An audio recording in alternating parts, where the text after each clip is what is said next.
Hello everyone, जैसा कि हम आ गए हैं ऐसी कड़ी में तीसरे सीरीज पर जिसका नाम है समन्यूट्रॉनिक। सबसे पहले वीडियो जो हमने डाली थी वो समस्थानिक की थी, उसके बाद जो दूसरी वीडियो आई समभारिक की थी, और ये तीसरी वीडियो समन्यूट्रॉनिक की। बार बार कमेंट्स आ रहे थे एक साथ समन्यूट्रॉनिक की वीडियो बनाइए। कम्पिटिटिव एग्जाम वाले ज़्यादा सपोर्ट में है, साथ ही साथ जो है क्लास 10th और क्लास 11th वाले बच्चे भी ज़्यादा जो है सपोर्ट में हैं। और बार बार सबके कमेंट्स और वीडियो आ रही है कि सर जो है सम न्यूट्रॉनिक की भी वीडियो लाइए। तो सम न्यूट्रॉनिक की वीडियो आ चुकी है, इसमें दो रानी है, लेकिन उससे पहले आपसे बस वही छोटी सी रिक्वेस्ट है, वीडियो को लाइक कर दीजिए और ज़्यादा से ज़्यादा जो है इसे अपने सभी दोस्तों जिस पे प्लेटफॉर्म से जुड़े हैं सब पर शेयर कर दीजिए। आइए इसको शुरू करते हैं, और लाइक करना तो बिल्कुल मत भूलिएगा, और चैनल पर नए हैं तो तुरंत सब्सक्राइब कर लीजिए। सम न्यूट्रॉनिक को जो इंग्लिश में कहते हैं तो आइसोटोन्स कहते हैं। क्या कहते हैं? आइसोटोन्स। अब ये क्या है सम न्यूट्रॉनिक, अब इसे भी तो समझना है। तो चलिए इसकी परिभाषा लिखते हैं। अलग अलग तत्वों के ऐसे परमाणु, यहाँ भी अलग अलग तत्व ही होंगे, अलग अलग तत्वों के ऐसे परमाणु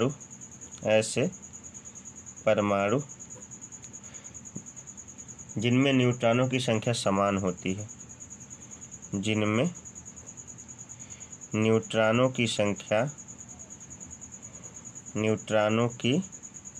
क्या होती है, मेरे साथ लिखा करिए आप लोग भी, संख्या समान होती है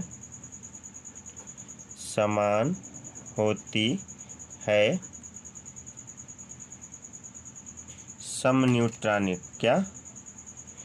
समन्यूट्रॉनिक, जिसे हम क्या कहते हैं? समन्यूट्रॉनिक को आइसोटोन्स, समन्यूट्रॉनिक आइसोटोन्स कहलाते हैं ना, कहलाते हैं। इस पर यह परिभाषा बिल्कुल जो है रामबाण है, इसको याद कर लीजिएगा। अलग अलग तत्वों के ऐसे परमाणु जिनमें न्यूट्रॉनों की संख्या क्या होती है? समान होती है, समन्यूट्रॉनिक कहलाते हैं। आप लोग भी मेरे साथ लिखा करिए, लिखे का बहुत बड़ा फायदा होता है, ठीक है। तो अब चलिए इसके एग्जाम्पल को देखते हैं। जैसे एग्जाम्पल में क्या है, ध्यान से सुनिएगा। इसका जो उदाहरण है ना, उदाहरण में इसके आप आ जाइए। तो ये है पहला उदाहरण, 1H3 हाइड्रोजन का एक समन्यूट्रॉनिक है, और 2He कितना होता है? 4 होता है, ठीक है। ये दो एग्जाम्पल हैं, और एक और एग्जाम्पल इसका उदाहरण नंबर 2, उदाहरण नंबर कितना है, इसको 1 बना लेते हैं, इसको कितना बनाएंगे? 2, ठीक है। तो दूसरे में देखते क्या है, 6C13 है और 7N है, और वो कितना है? 14 ना। अब देखिए यहाँ पे इन्होंने कहा है कि यहाँ न्यूट्रॉनों की संख्या, यानी इसमें n बराबर 2 होगा, इसमें न्यूट्रॉनों की संख्या n बराबर कितना होगा? 7 होगा। चलिए जान लेते हैं इन्होंने कैसे कहा है। तो सबसे पहले हम ना इसका स्ट्रक्चर बनाते हैं, इसका सामने ही बनाते हैं इनके, ताकि आप ज़्यादा कंफ्यूज ना हो। इसके स्ट्रक्चर को बनाते सबसे पहले देखिए नाभिक हो गया, ठीक है। क्या हो गया? इसका स्ट्रक्चर बना रहे नाभिक। और आप जानते हैं कि नाभिक में कौन होता है? नाभिक होता प्रोटॉन। इसके परमाणु क्रमांक कितना? 1, तो प्रोटॉन भी कितना हो जाएगा? 1 प्रोटॉन इसमें हो जाएगा, ठीक है। न्यूट्रॉनों की संख्या देखिए 3 है ना, तो इसका मतलब यहाँ पे 2 न्यूट्रॉन, टोटल जोड़ेंगे तो कितना आ जाएगा? 3 आ जाएगा, 2 1 3 ना। परमाणु भार यानी प्रोटॉनों की संख्या न्यूट्रॉनों की संख्या जोड़ देते तो परमाणु भार यानी द्रव्यमान संख्या निकल कर आ जाती है। और जो है उसके बाद ये देखिए, क्योंकि प्रोटॉनों की संख्या 1 है ना, तो नाभिक में एक ही इलेक्ट्रॉन क्या करेगा? चक्कर लगाएगा, जो कि यहाँ पे लगा रहा है। ये तो इसका स्ट्रक्चर बना। अब देखिए इसका बनाते हैं। पहले तो अभी तो ये इसका बना है, अब इसका बनाते हैं। और इसके स्ट्रक्चर में देखिए, ये इसका नाभिक हो जाता है।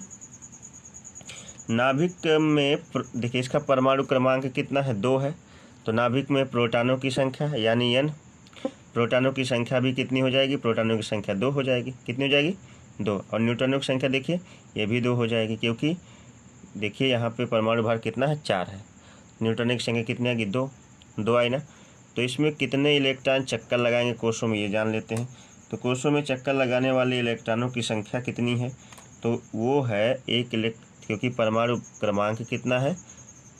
परमाणु क्रमांक है 2। यहाँ प्रोटॉनों की संख्या कितनी है? 2।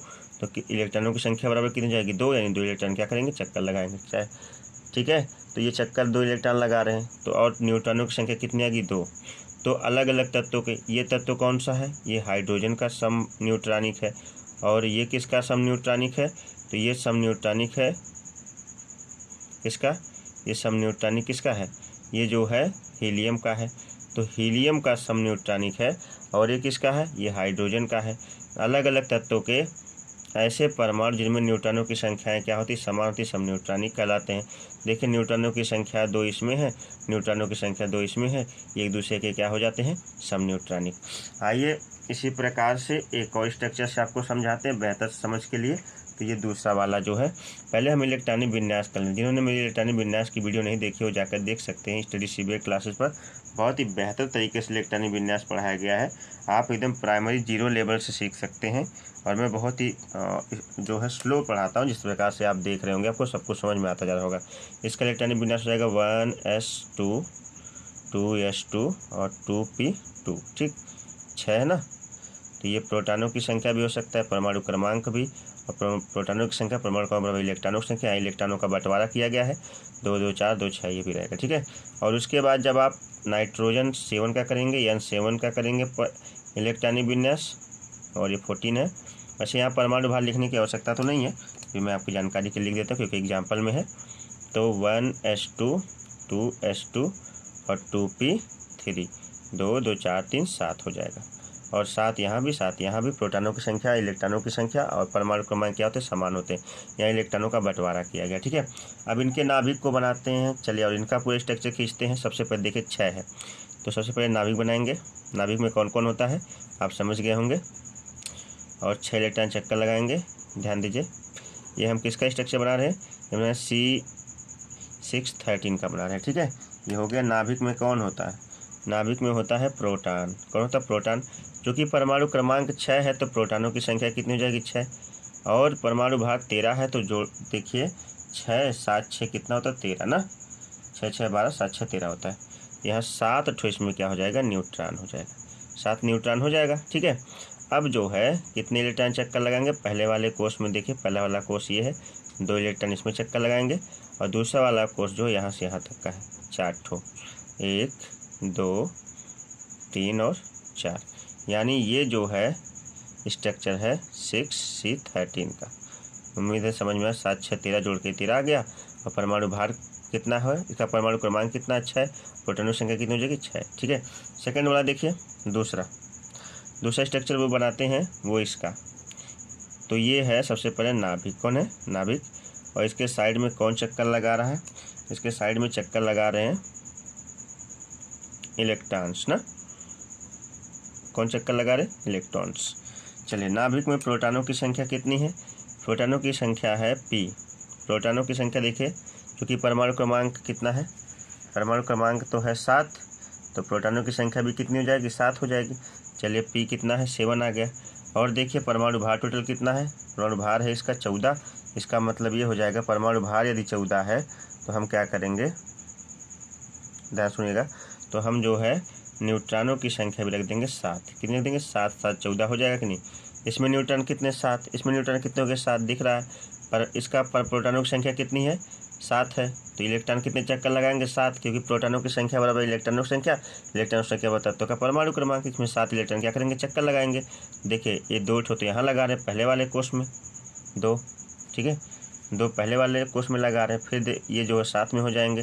तो ये कितना हो जाएगा, ये वाला, ये 5 ना, दूसरे वाले में 5 इलेक्ट्रॉन चक्कर लगाएंगे, तो ये हो जाता है 1 2 3 4 और 5। पहले वाले में 2, इसमें 5 चक्कर लगा रहे। ये किसका स्ट्रक्चर है, ये स्ट्रक्चर है जो है किसका, स्ट्रक्चर 7n14 का है, ठीक है। अब देखिए न्यूट्रॉनों की संख्या इसमें कितनी है, 7 है। न्यूट्रॉनों की संख्या इसमें कितनी है, 7 है। न्यूट्रॉन की संख्या इसमें कितनी है, 2 है।